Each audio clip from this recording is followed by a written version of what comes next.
Bonsoir à tous et bienvenue dans ce AB New Year New Life Challenge. On est là aujourd'hui, jour numéro 1, on parle de santé et d'énergie et je suis avec quelqu'un de très cher à mes yeux, mon maître Seini que j'ai rencontré il y a de cela quelques mois, plusieurs mois.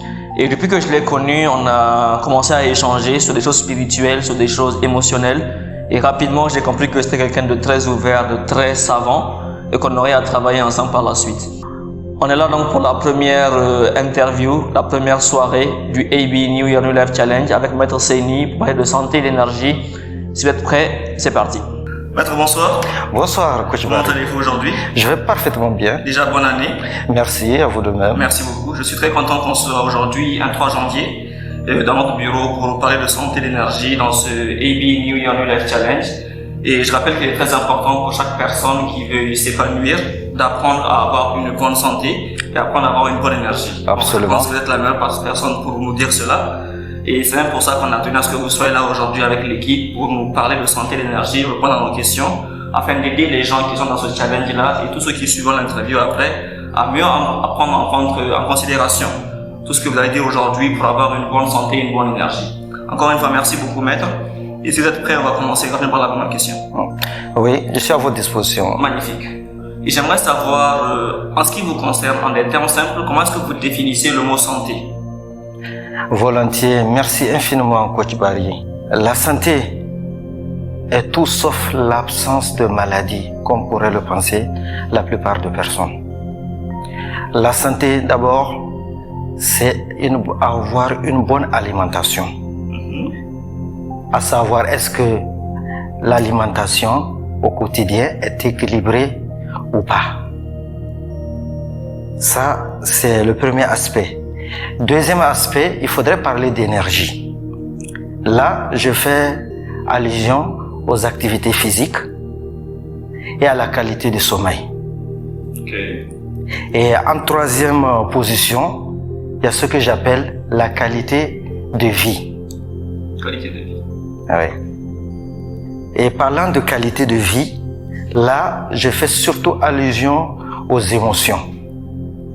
C'est-à-dire, vous devrez évaluer au quotidien vos émotions que vous éprouvez. À commencer par soi-même. Est-ce que, par exemple, chaque jour, les émotions que vous éprouvez par rapport à votre propre personne, est-ce que ces émotions sont positives ou pas? Et en deuxième lieu, votre entourage. Quelles sont les émotions que déclenche l'entourage auprès de vous? Et si je récapitule, donc les émotions, les énergies, l'alimentation, ces trois composants formeront ce que j'appelle avoir une bonne santé mentale. Magnifique. Alors, vous parlez d'alimentation et c'est quelque chose qui me passionne beaucoup. Comment est-ce que l'alimentation peut toucher la santé d'une personne? L'alimentation, c'est la santé. Quand je dis c'est la santé d'abord physique, c'est également la santé mentale. N'oublions pas que l'alimentation comporte plusieurs nutriments, les apports en vitamines. Et ces apports en vitamines nous permettent d'avoir l'énergie nécessaire pour faire nos activités quotidiennes. Donc, quelles que soient les activités physiques que vous aurez à faire, si votre alimentation n'est pas saine et équilibrée, je vais vous dire que c'est peine perdue. On n'arrive pas à un résultat physique sans une alimentation équilibrée. On n'arrive pas à un résultat physique sans une alimentation équilibrée. Exactement. Par exemple, quelqu'un qui n'a pas les apports nutritifs suffisants va devoir épuiser ses réserves énergétiques. Donc, plus rapidement que celui qui en a. Exactement. D'accord. Donc, quelles que soient les activités physiques que vous aurez à faire, si votre alimentation n'est pas équilibrée, vous allez vous épuiser. Donc ça, c'est très important. Et en deuxième lieu, l'alimentation est aussi importante pour la santé mentale. Pourquoi? On dit couramment que vous devenez ce que vous mangez. Et les gens ne font pas... les gens ne font pas attention. Je vous donne un exemple. Si vous mangez couramment de la viande, surtout la nuit, Mais ne soyez pas étonnés d'être dépressif le lendemain. Ou bien réveillé fatigué. Réveillé, fatigué. Comme un zombie. Exactement. Donc n'oublions pas que notre alimentation affecte notre santé mentale. Comme corporelle. Comme corporelle. Et pour ce faire, il faudrait penser à ce que vous allez manger la nuit, ce que vous allez manger la journée. Ok. Bon, j'ai envie d'être un peu plus pointu. Est-ce que vous pouvez nous citer 2, 3, 4, ou bien les aliments que vous pensez qui sont vraiment mortels? Bon, quand je dis mortel, il ne faut pas prendre ça au sens littéral, bien sûr, mais quelque chose qui est vraiment pas bon pour la santé, mais que les gens aiment beaucoup consommer. Ouais. Premièrement, il s'agit des transformations des aliments. Transformation des aliments transformés. Ces nutriments ou bien ces aliments chimiques détériorent notre santé avec le temps. Et de surcroît, ça tue même notre système immunitaire. Donc une alimentation saine, c'est une alimentation naturelle. Donc ça, c'est le premier point. Les aliments transformés. Transformés. Il faudrait éviter. D'accord. Oui. Deuxièmement, il faudrait réduire la quantité de viande. N'oublions pas que il faudrait 4 heures de temps pour pouvoir digérer une alimentation faite à la base de la viande. De viande seulement. Et de viande seulement. Donc ça fatigue le corps. Et vous pouvez... C'est pour ça que lorsque les gens mangent la viande la nuit, le matin, ils sont réveillés KO. Tout à fait, coach Barry. Donc pour quelqu'un qui doit penser à un futur idéal dans son entreprise, doit essayer de modérer son alimentation à base de viande. Maintenant, je vais révéler quelque chose sur vous. Je ne sais pas si ça va vous faire plaisir peut-être. Je vous en prie, allez-y. Alors, j'étais très surpris de notre parcours ensemble parce que je vous ai connu, vous aviez un peu de ventre, un peu de poids. Je vous vois 2-3 semaines après, le poids et le ventre ont complètement disparu. Ah oui. Je vous revois 2 semaines après, le poids et le ventre sont revenus. Aujourd'hui, je vous revois, ils commencent à disparaître. Bon, je comprends pas trop. Je sais pas si c'est lié à votre alimentation ou si c'est lié à un rituel spirituel quelconque, mais j'aimerais savoir qu'est-ce qui fait cela, si ça vous dérange pas. Ah oui, tout à fait, volontiers, coach Barry. Ça sera plus qu'un plaisir de vous donner le secret. Il s'agit des fruits et légumes dont vous avez eu à énumérer tout à l'heure. N'oublions pas que le corps a besoin de désintox et de ce qu'on appelle couramment le terme détox. Oui, c'est comme votre moto ou bien votre voiture. Si vous ne faites pas de vidange au quotidien, vous voyez ce qui allait advenir. Vous allez bousiller le moteur, n'est-ce pas? C'est pareil pour le corps humain. Vous devrez faire un lavage de désintox pour votre corps. Sinon, tout ce qu'il y a comme toxines qui détruit le corps va détruire votre corps. Et vous n'allez pas vivre pendant longtemps. Donc j'avais fait... Ouais, tout à fait. Donc j'avais fait une période de désintox. Et cette période de désintox, je l'ai fait à base de fruits et légumes. Et c'est ça qui est parti avec le poids. Exactement, exactement. Donc si je comprends bien, les gens qui cherchent à perdre du poids, dans la dessus à la salle de gym, on peut dire entre griffes qu'ils perdent un peu leur temps, ou bien disons qu'ils ne font pas tout ce qui doit être fait. Ils doivent faire du sport, mais à côté ils doivent avoir une alimentation qui doit être carrée. Tout à fait, coach Barry. Vous l'avez su l'imaginer.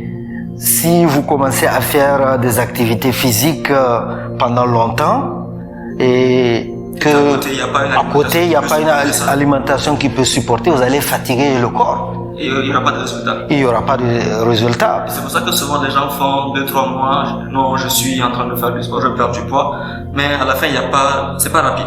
Exactement. Parce que j'ai été choqué parce que je connais des gens qui ont fait des années carrément, ils veulent perdre du poids, mais vous, je vous ai vu en 2-3 semaines, le poids est parti, on dirait qu'il n'a jamais existé. Donc au début, bon, si j'étais pas, disons, ouvert d'esprit, j'allais dire que bon, c'est un sorcier le monsieur. Donc comment ça se passe? Parce que ça défie un peu la logique. Et dans ce que vous avez dit, est-ce que, si j'ai bien compris, avec le détox et le désintox, est-ce qu'on peut avoir des toxines qu'on a ingérées depuis des années, mais qui continuent à nous blesser jusqu'à aujourd'hui si on ne libère pas ça? Tout à fait, coach Barry.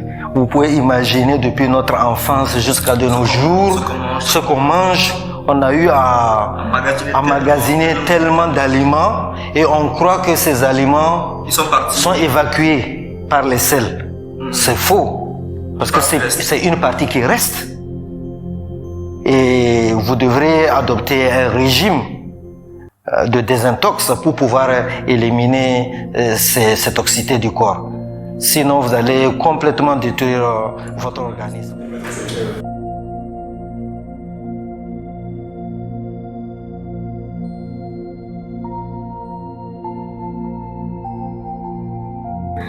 En tout cas, merci beaucoup. Et j'aimerais qu'on passe maintenant au deuxième point, parce que tout cela, c'est juste le point sur l'alimentation. Qu'avez-vous à dire sur le sport, de façon simple? Pour ce qui est du sport, ce qui est très important, c'est de pratiquer une activité sportive qui vous demande de respirer pendant longtemps.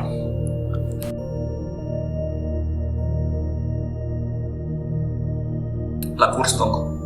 Oui, la course, la natation. Donc, c'est l'activité physique que vous pourrez faire pendant un temps déterminé, sans pour autant s'arrêter, qui est important. Parce que si vous commencez à faire du sport et vous arrêtez quotidiennement, vous allez fatiguer le cœur. Et le cœur, exactement.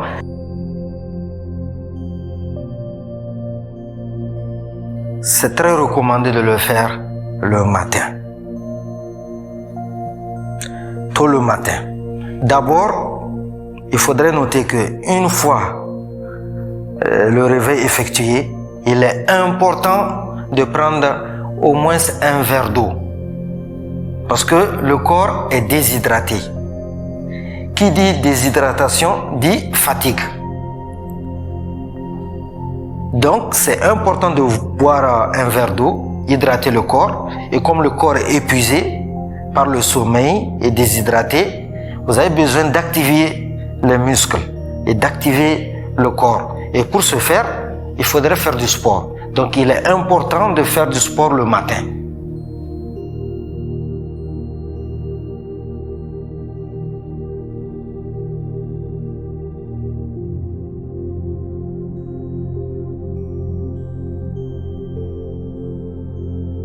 Magnifique. Alors, de nos jours, on parle beaucoup de santé mentale. Ouais. Et bon, personnellement, je trouve qu'on exagère beaucoup sur le sujet parce que ça prend une tournure vraiment, à mon avis, ça prend une tournure vraiment exagérée. Mais on n'est pas là pour juger, pour critiquer. Donc, je pense que ce qui est important pour nous ici dans ce AB New Year Life Challenge, et aujourd'hui particulièrement sur la santé et l'énergie, c'est comment est-ce que la santé mentale, ou disons, est-ce que la santé mentale affecte la santé physique? Et si c'est le cas, comment est-ce que ça se fait? Ouais. Tout à fait. Parlons de santé mentale. Je vais vous parler surtout des émotions que nous éprouvons au quotidien. Les psychologues disent que plus de 90% de nos pensées sont négatives. Donc l'être humain est pessimiste de nature. Et ce pessimisme-là, pendant un certain temps donné, ça peut affecter votre santé. Le corps va provoquer des hormones qui ne sont pas bonnes pour la santé. Disons que l'individu est au quotidien sur la défensive. Ces émotions négatives-là affectent la santé corporelle. Donc, ce qui convient à faire, c'est d'adopter des émotions positives.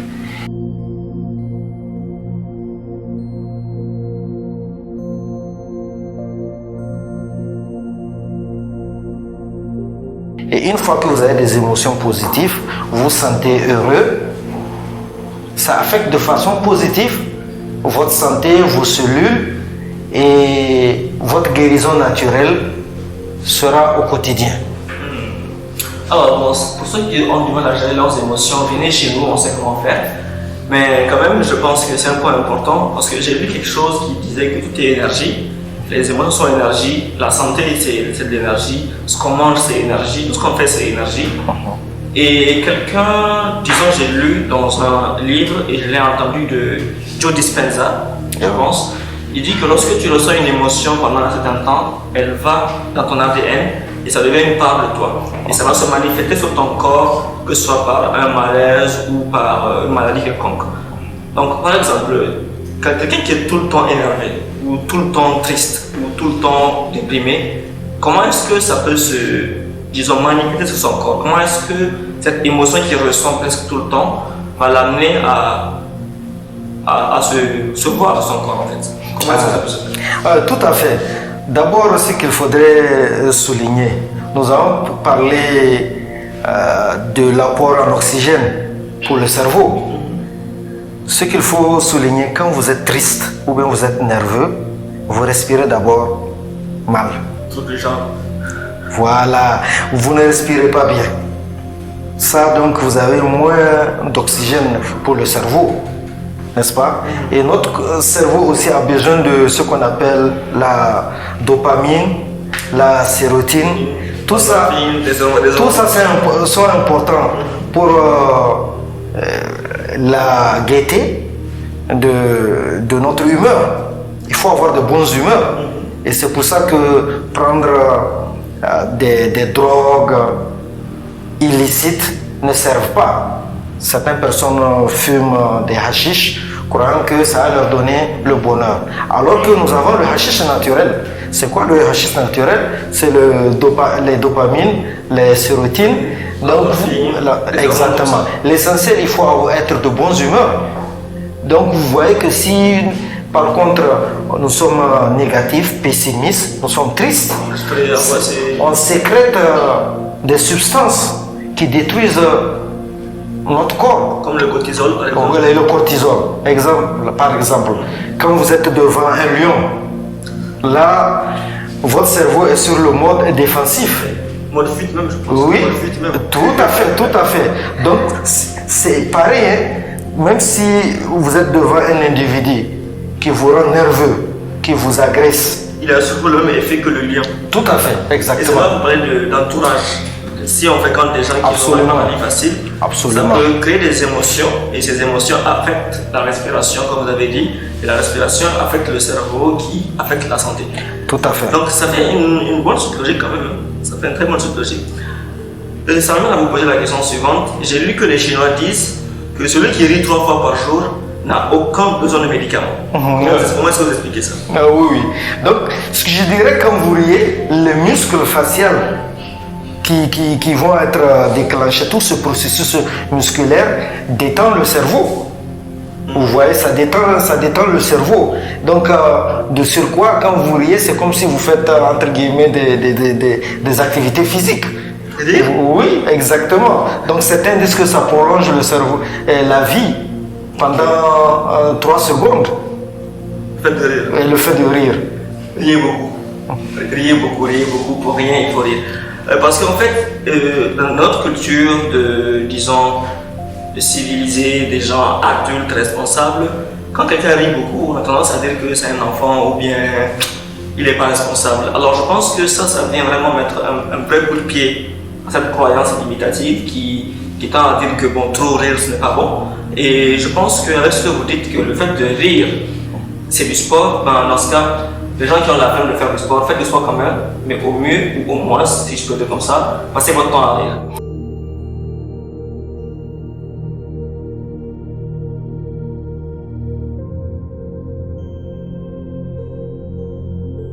Magnifique. Merci beaucoup, maître. Je vous en prie, c'est un plaisir. Que tous ceux qui nous regardent aujourd'hui comprennent un peu les vérités essentielles que maître a eu à partager en ce qui concerne l'alimentation, le sport, disons les émotions, les relations et tout ce qui va avec. Merci beaucoup, maître. Je vous en prie. Je suis vraiment très content et je pense que tous ceux qui nous sont aussi très contents. C'est un plaisir partagé. On va vous revoir très bientôt. Merci beaucoup. Je vous en prie. Passez une bonne soirée. Merci beaucoup, Coach Barry.